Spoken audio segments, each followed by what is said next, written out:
Hey guys, it's Mark from Migraine Professional, and in this video, I'm going to be talking about how to sleep when you suffer from migraines and headaches. So it's really common. I get questions all the time, and I work with clients very specifically on what to do about sleep. You know, sometimes we just have trouble sleeping. We can't get to sleep. We can't stay asleep. We keep waking up. Sometimes we wake up with migraines, headaches, then we can't get back to sleep. Sometimes we wake up in the middle of the night with them. Sometimes we wake up after a good night's sleep and then we get a migraine headache. So there's a lot going on with sleep, and we really want to make sure that we are getting really good sleep, because sleep, we have to remember, sleep is our number one healer in the body. Sleep is when our entire body's stimulating systems can turn off and our body's repairing systems can turn on. It is our doctor quiet, our doctor sleep. It is when our body is doing all of the repair work necessary. It is fixing our hormones, right? Whether it be menstrual hormones or blood sugar hormones or thinking hormones or stress hormones, whatever those hormones are, it's fixing them while we're sleeping. It's correcting and repairing our digestion while we're sleeping. It is making sure that our body can function and feel properly. Remember that our glymphatic system turns on while we sleep. Our brain is detoxifying. It is squeezing itself. It actually shrinks while we sleep. It is sort of squeezing out all of the waste that is created, and this waste is taken away by the lymphatic system in the brain, called the glymphatic system. It is taken away. Remember, we have two liquids. Blood takes nutrition to your body.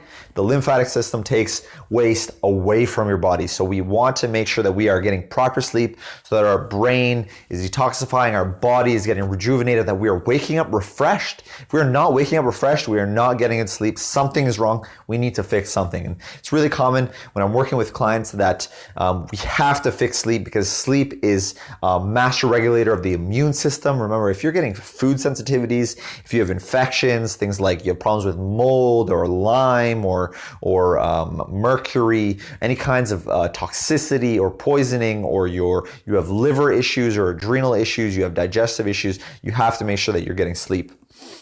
And so sleep is one of the most ubiquitous problems because we are such a sleep deprived society, right?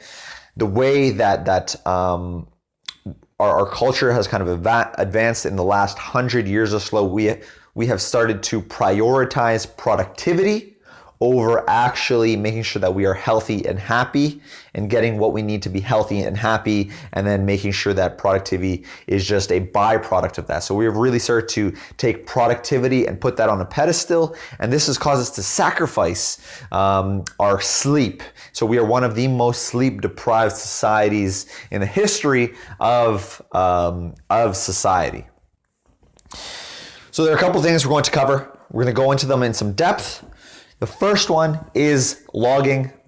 As we know, logging is super important, but there are two types of people we want to differentiate. We have type A people and type B people. For type B people, keeping logs is great. We absolutely need to keep logs. We are making sure that we are figuring out all of the patterns that are going on. We are seeing what times we're waking up, what times we're going to sleep. Are we going to sleep a little too late? Are we waking up a little too late? Are we waking up too early? We can see how many times throughout the night we're waking up. We can see things that are happening during the day. Are we getting tired at points during the day? That's a signal. Are we getting cravings or getting very hungry at certain points of the day? Those are signals something's going wrong.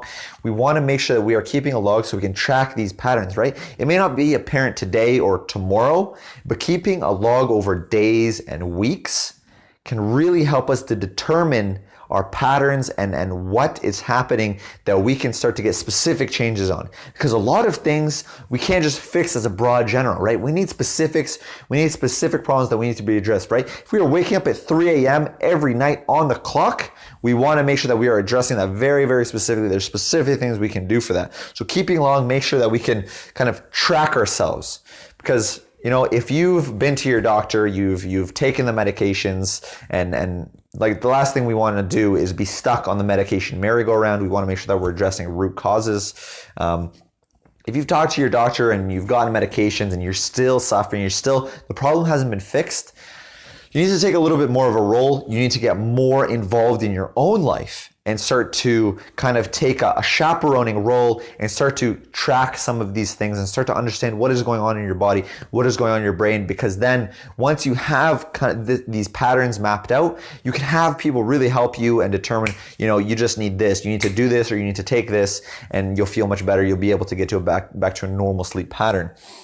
So making sure that you're logging for type B people is really important. If you're a type A person, if you're really almost OCD, you're kind of obsessive, you're kind of anal, you want to make sure that you are careful with logging, because generally type A people can be quite anxious, and they can take that anxiety and project it onto their logs. Right. So then they will just use the logs as an extension of their own anxiety, and they will use it as a way to create more anxiety in their lives. So they will start obsessing over the foods that they're eating, or the times that they're eating, or the times that we're falling asleep, and they will start to really micromanage themselves, and this will just create more and more and more stress. Right. So you want to be careful. If you're a type A person, with the logs, you want to take it from a very objective viewpoint. You just want to log it. You want to kind of look at some patterns, and you want to implement some slow changes. You want to avoid being critical with yourself, right? At the end of the day, we are all humans. We're all imperfect. We can only do so much at any one time. We do not need to stress and shoot up into our fight or flight system just to, make some changes or make sure that we don't screw things up, and we don't make like a tiny little mistake, right? Mistakes happen, and that's okay. And when you have the right protocol in place, when you're actually addressing the root cause, then you can make some little tiny errors here and there, and your body will be okay. Your body's very forgiving and is extremely adaptive. So you want to make sure that you are not overstressing, because that just takes away any of the benefit. You want to be careful with logs. So obviously you're logging your circadian rhythms. Like I always test diurnal cortisol rhythms. This helps us see our cortisol pattern throughout the day, our blood sugar patterns throughout the day, how our stress hormones are functioning throughout the day. It helps us kind of understand what's going on. We want to make sure we are figuring out when we are tired, when we are awake. We want to make sure that we're recording our hormonal changes, like menstrual hormones, because every single day of your 28, your 30, your 32 day cycle, you're in a different hormonal balance. Your hormones are changing. So you want to make sure that you follow those using something like cycle syncing. It's extremely beneficial for women who want to regulate their menstrual hormones. If you haven't seen our webinar, our hormonal migraines, check that out. I'll put it in the link below. And then, and we want to make sure that we're getting our blood sugar regulated, right? Cravings, being excessively hungry, being excessively full, getting tired throughout the day. These are all kind of signals that there's something going wrong. And then the next thing, we want to make sure that we are checking our rhythms, right? So there's a rhythm inside everything, and we as humans function on rhythms. And if these rhythms go too out of sync, we start to suffer greatly. Our bodies start to fall apart. We cannot function. Our anxieties and our moods are destroyed. Our body cannot repair. We cannot sleep. We cannot exercise. We cannot eat and digest properly. We can't do anything if our rhythms are not working properly. And everything, right? We are a product of nature, and everything in nature functions on a rhythm. Just like there is a summer and a winter, we have a summer and a winter in our body. Just like there is a light and a dark, our body functions on the light and the dark. We have evolved with this for many, many millions of years. Just like we all have a heart rate and a breathing rate and a rate of peristalsis, and even our brains function on a frequency, which is like a wave, right? So there's a constant ebb and flow within everything that is happening. And just by correcting our rhythms, just by correcting and getting our rhythms into more balance, we can get so much benefit. And as we all know, a migraine brain is one that hates change. It loves consistency. It loves things to stay the same. And staying the same means staying within your rhythm, right? So what time are you going to sleep? Are you going to sleep at 9 p.m. on weekdays, and then on weekends you're going to sleep at 1 a.m., right? This throws off your entire rhythm. Are you eating at 8 a.m. on some days, and then on weekends are you eating breakfast at noon? This throws off your rhythms. Are you drinking some water in the morning, or maybe not drinking anything at all right up until nighttime? Do you only have some coffee in the morning, not eat anything throughout the day, and then just binge at night? This throws off your rhythms, right? Your body is expecting a certain thing.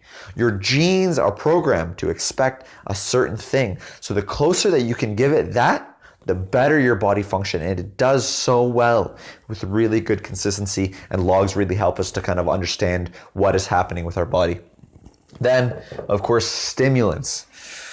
Now, we've talked about stimulants before in our circadian rhythms video, but we want to make sure that we are avoiding all kinds of stimulants, not just our stimulating like coffee, caffeine, or stimulating caffeinated teas, things like that. Those are obviously very, very stimulating to the body. Those raise stress hormones, and caffeine has a half-life of about 6 hours. So every 6 hours, the caffeine that you ingested, you have half of that still circulating, still releasing stress hormones, still causing stress on the body. And if you are sleeping with stress hormones still circulating, you are not getting good sleep, you're not getting good quality sleep. And it is super, super common. People will come to me and say, oh, I can drink a coffee and go to sleep. Yes, that is very, very common in people who are already burnt out. They already have extreme stress hormone issues, and their body is just barely holding on. Because your body will come, your ability to sense what is going on in your body will become desensitized the more and more you have coffee, caffeine. So you'll be able to go to sleep, right? You'll be able to do the thing, you close your eyes and you don't know where you are, but your body will actually not be resting and repairing like it should. And so every single day that you're doing that, you are getting a deficit of sleep. And sleep, you do carry a deficit. Right?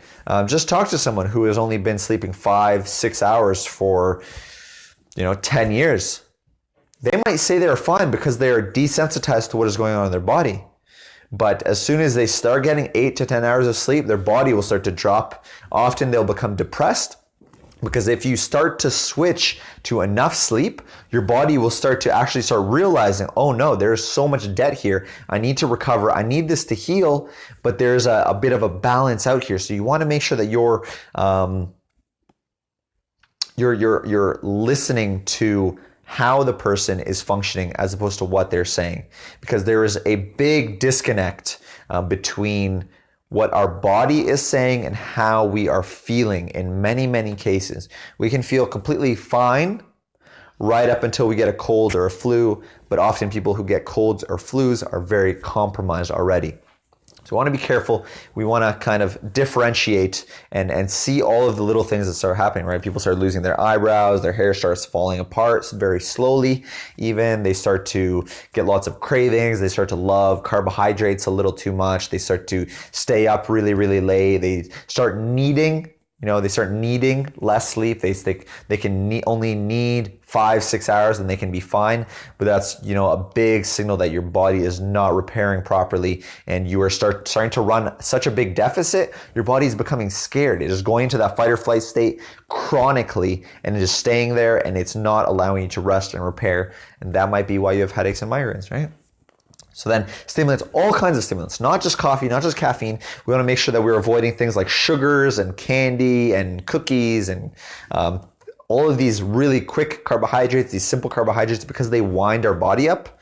And these are stimulating as well. So if we're having that before bed, remember, sleep is when everything should be wound down. Whereas when we wake up, everything should be, super stimulating. We should get everything out as soon as we can and do lots of very stimulating things. And then as the day wraps up, we should bring everything down, and sleep should be the most relaxed time in our day.